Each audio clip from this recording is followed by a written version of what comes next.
Fundraising isn't just about securing commitments, it's about managing a process that is strategic, operational, and relational. From early conversations to final close, each phase has its own rhythm and requirements. For fund managers and the professionals around them, lawyers, bankers, placement agents, and administrators, understanding how the lifecycle unfolds is key to staying ahead of issues and making smart decisions. Pre-marketing, quiet work with loud implications. Pre-marketing is often underappreciated, but it's where the foundation is laid. Managers are testing the story, gauging interest, and refining positioning. It's not always about selling, it's about listening, adjusting, and preparing. A few things tend to matter here. Messaging alignment. Is everyone on the same page internally?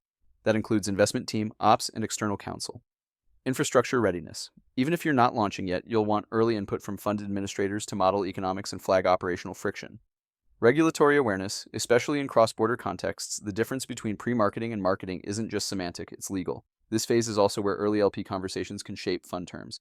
If you're hearing consistent feedback, it's better to adjust now than renegotiate later. Launch and first close, setting the pace. Once the fund is live, momentum matters.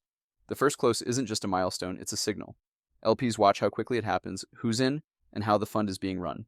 Operationally, this is where things start to move. Subscription docs need to be clean and scalable. AML KYC workflows should be efficient but thorough. Capital call mechanics should be tested before real money moves.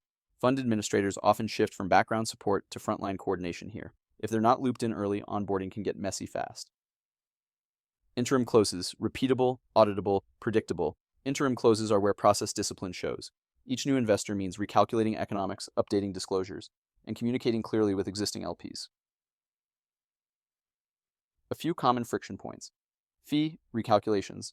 Tiered structures or early bird discounts can create complexity. Side letter implementation. Operationalizing bespoke terms isn't just legal, it's logistical. Investor communications. LPs want clarity on how new commitments affect their position. This is also where fund teams start to see whether their service providers can scale. If onboarding feels manual or inconsistent, it can be a red flag. Final close, transitioning to execution. Mode, final close is more than a finish line, it's a pivot point. Fundraising winds down and deployment ramps up. But before that happens, there's cleanup and confirmation, key priorities, lock in final commitments and capital account setups, finalize and operationalize side letters, shift reporting focus from fundraising metrics to portfolio performance. This is also a good time to reassess your provider stack. If fundraising exposed gaps like slow response times, unclear ownership, or tech limitations, better to address them now than mid-investment cycle. A few closing thoughts: fundraising is a life cycle, not a moment. Each phase builds on the last, and small missteps early on can compound later. For fund managers, staying proactive and coordinated across teams is essential. For service providers, being more than reactive, anticipating needs, flagging risks, and offering solutions can turn a transactional role into a strategic one. Whether you're raising, advising, or supporting, knowing where you are in the cycle and what's coming next is what separates good execution from great.